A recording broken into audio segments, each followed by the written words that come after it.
मंगलकरणी कलिमलहरणी तुलसी कथा रघुनाथ की।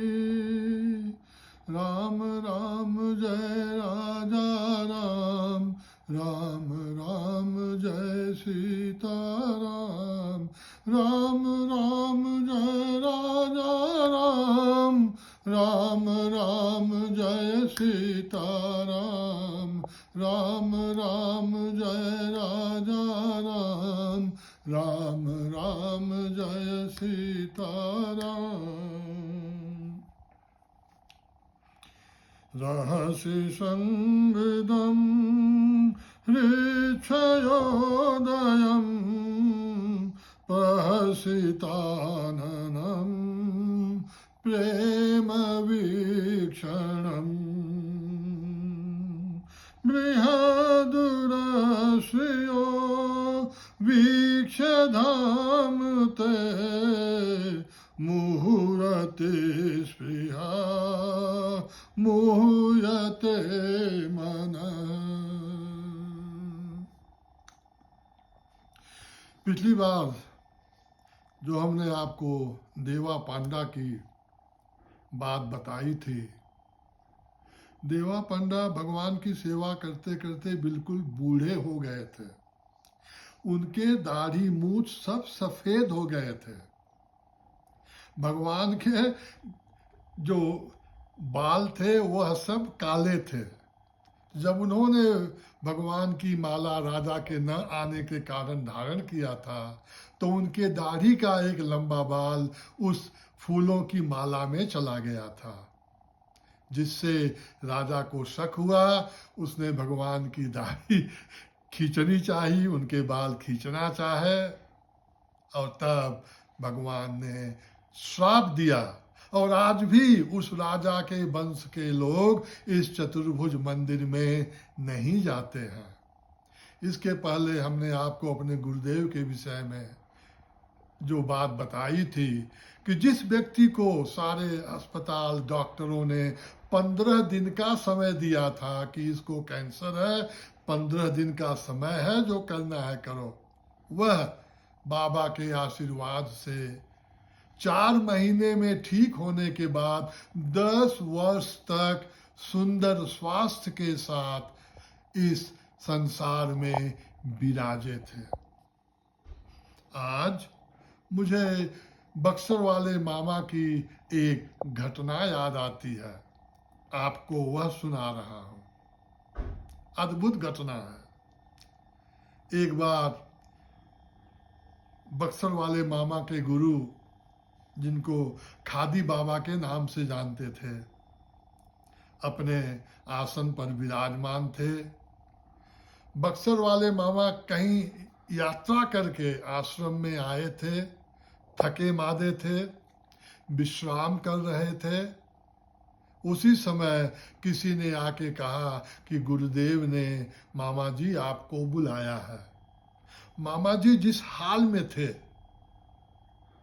उसी हाल में उठ करके तुरंत गुरु के पास चले गए। गुरु ने देखा कि मामा के माथे पर जो तिलक है वह बिल्कुल फीका पड़ गया है। गुरु आवेश में आए, उनको क्रोध आया। उन्होंने कहा कि तेरा टीका तिलक क्यों मध्यम पड़ गया है? मामा ने कहा कि मैं बाहर यात्रा से आया और बैठा ही था कि किसी ने आकर मुझे आपके यहाँ आने की आज्ञा दी। मैं अपने आप को कुछ कर नहीं सका। तो गुरु ने उनको श्राप दे दिया और कहा कि इससे तो अच्छा है तू गंगा जी में डूब के मर जा। मामा जी ने फिर उनसे पूछा कि इस सांप को मैं कैसे धो सकता हूं? आपका जो क्रोध रहा है यह कैसे शांत होगा? मैं क्या करूं? उन्होंने कहा जाओ गंगा जी में डूब जाओ। मामा जी गंगा जी के किनारे आते हैं, बक्सर में जहाँ गंगा जी बहती हैं वहाँ की हालत यह है कि कम से कम 100 फीट से ज़्यादा गंगा जी गहरी हैं। मामा जी ने छलांग लगाई। छलांग लगाने के बाद देखते हैं कि उनके ठगुने भर गंगा जी का जो जल स्तर है वह उनके ठगुने भर मतलब घुटनों के नीचे तक है। उन्होंने इधर देखा, उधर देखा, सामने देखा, इधर उधर चल के भी देखा, लेकिन जहां भी जाते थे वहां पानी, गंगा जी का जो जल है वह उनके घुटनों के नीचे तक ही था। तभी एक आवाज आती है, भैया। कोई लड़की उनको भैया करके पुकारती है। यहाँ यह जानने लायक है कि मामा जी माता सीता को अपनी बहन मानते थे। तो माता सीता ने किसी छोटी लड़की का रूप लेकर के उनका हाथ पकड़ा और कहा, भैया यह तुम्हारी परीक्षा थी, यह पूरी हो गई, अब आप वापस चलो।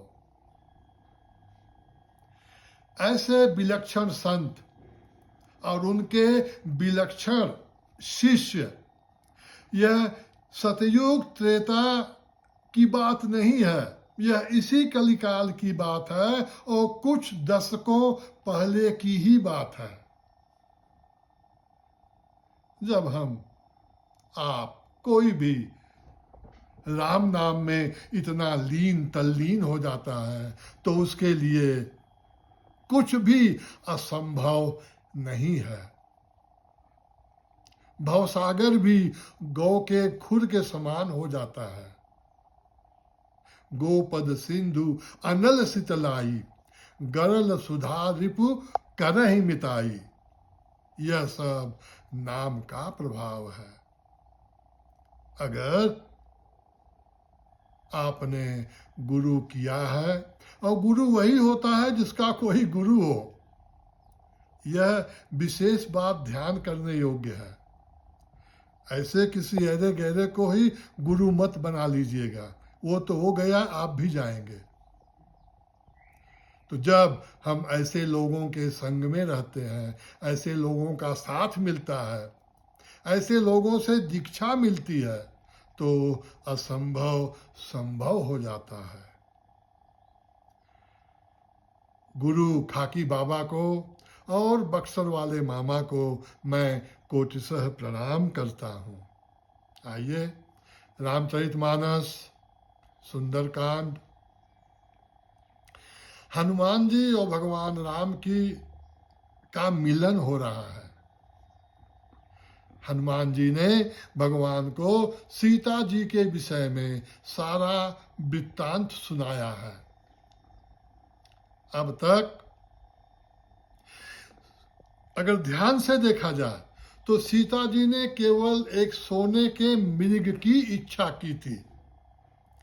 उन्होंने भगवान राम से आग्रह किया था कि आप इस सोने का जो मृग है इसकी खाल ला दीजिए। परिणाम क्या हुआ? जिनको केवल सोने का मृग चाहिए था, उनको पूरी की पूरी सोने की लंका मिल गई। उनको ऐसे स्थान में जाने को मिला जहां चारों तरफ सोना ही सोना है। लेकिन उनकी मनोदशा क्या है? अशांत है। सोने से आपको शांति नहीं मिलेगी, इसलिए बहुत ज्यादा सोने की इच्छा मत करिए, नहीं तो शांति आपसे बहुत दूर चली जाएगी, जैसे माता सीता के साथ हुआ है। हनुमान जी ने सारा वृत्तांत भगवान राम को सुनाया है। आगे इन लोगों का जो संवाद है उसे बाबा गोस्वामी तुलसीदास जी महाराज अपनी लेखनी से लिखते हैं और बाबा जी कहते हैं, हनुमान जी ने यहाँ भगवान राम से यह प्रार्थना की है कि माता सीता का एक एक पल, एक एक क्षण कल्प के समान बीत रहा है। हे प्रभु, शीघ्रात शीघ्र ऐसा इंतजाम करिए कि हम लोग चलें और माता जी को लेके आवें। सुनि सीता दुख प्रभु सुख अयना, भरी आए जल राजीव नयना। श्री राम जय राम, जय जय राम, जय सिया राम, जय जय सिया राम। हनुमान जी ने जो बात भगवान राम को बताई, उससे भगवान राम की आंखों में आंसू आ गए। जो सुख के धाम हैं वह भी दुखी हो गए हैं। बचन काय मन मम गति जाहि, सपने हूँ बूझिए विपत्ति की ताही। भगवान राम सोचते हैं जो तन मन धन कर्म से मेरे अधीन है, मेरे ही विषय में चिंतन करता है, वह दुखी कैसे हो सकता है। उसके पास दुख नहीं आना चाहिए। दुख आने की ही बात नहीं है, उसको स्वप्न में भी दुख की अनुभूति नहीं होनी चाहिए। कह हनुमंत विपत्ति प्रभु सोई, जब तव सुमिरन भजन न होई। आपने लोगों को सुना होगा यह कहते हुए कि मेरे ऊपर बड़ी विपत्ति आई है। क्या हो गया? यहाँ या यहाँ कुछ नुकसान हो गया। तमाम तरह की बातें करते हैं और सब सांसारिक बातें करते हैं। कुछ मिला, कुछ नहीं मिला, कुछ खो गया तो यह बहुत बड़ी विपत्ति हो गई। नहीं, वह सब कोई विपत्ति नहीं है। आज से विपत्ति की नई परिभाषा सुनिए जो हनुमान जी ने बताया है।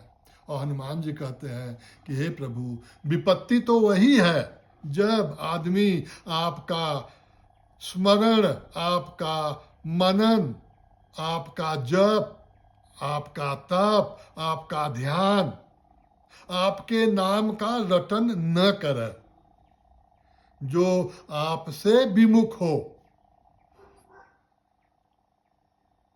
वही विपत्ति है। और थोड़ा बहुत मिल जाना, थोड़ा बहुत खो जाना, किसी चीज वस्तु का अभाव होना, यह कोई विपत्ति नहीं है। इसलिए सदैव भगवान राम के नाम का स्मरण करिए और सतत राम राम राम का जप करिए। केतिक बात प्रभु जातु धान की, रिपुहि जीतिया निभि जान की।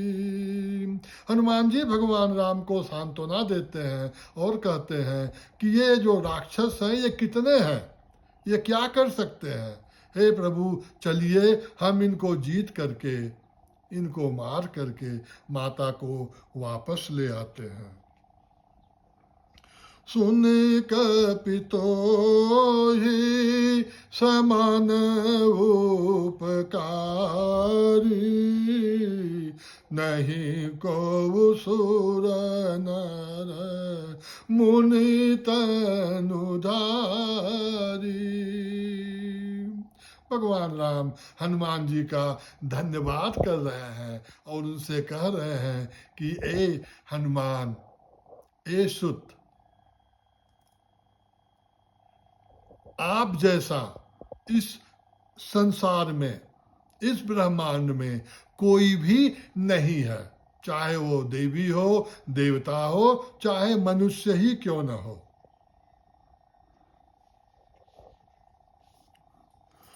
प्रति उपकार करो का तोरा, सनमुख होइन् सकत मन मोरा।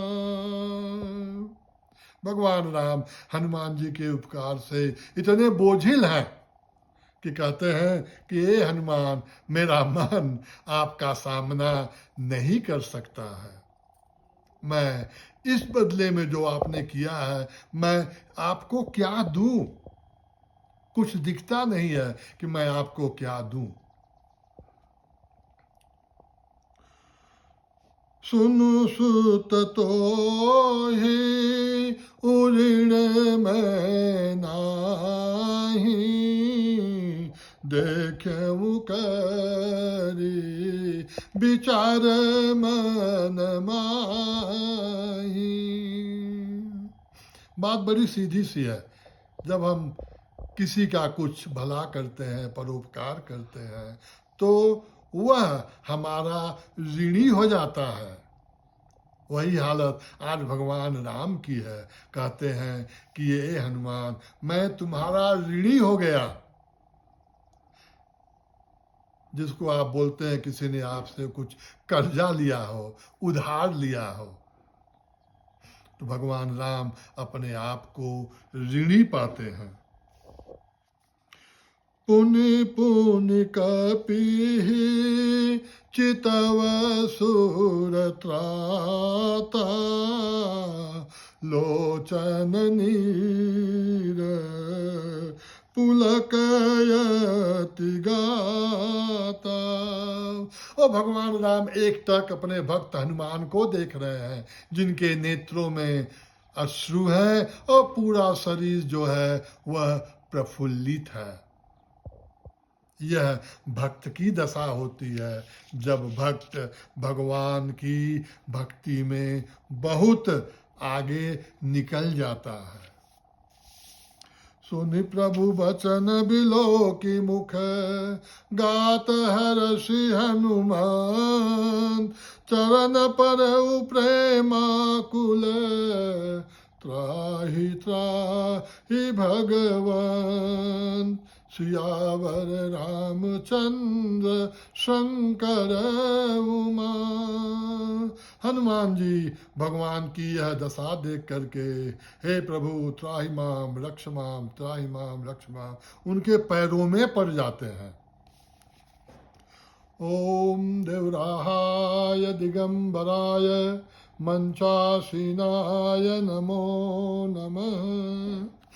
हरे राम राम राम सीता राम राम राम, राजा राम राम राम, वाला राम राम राम, वाला कृष्ण कृष्ण कृष्ण।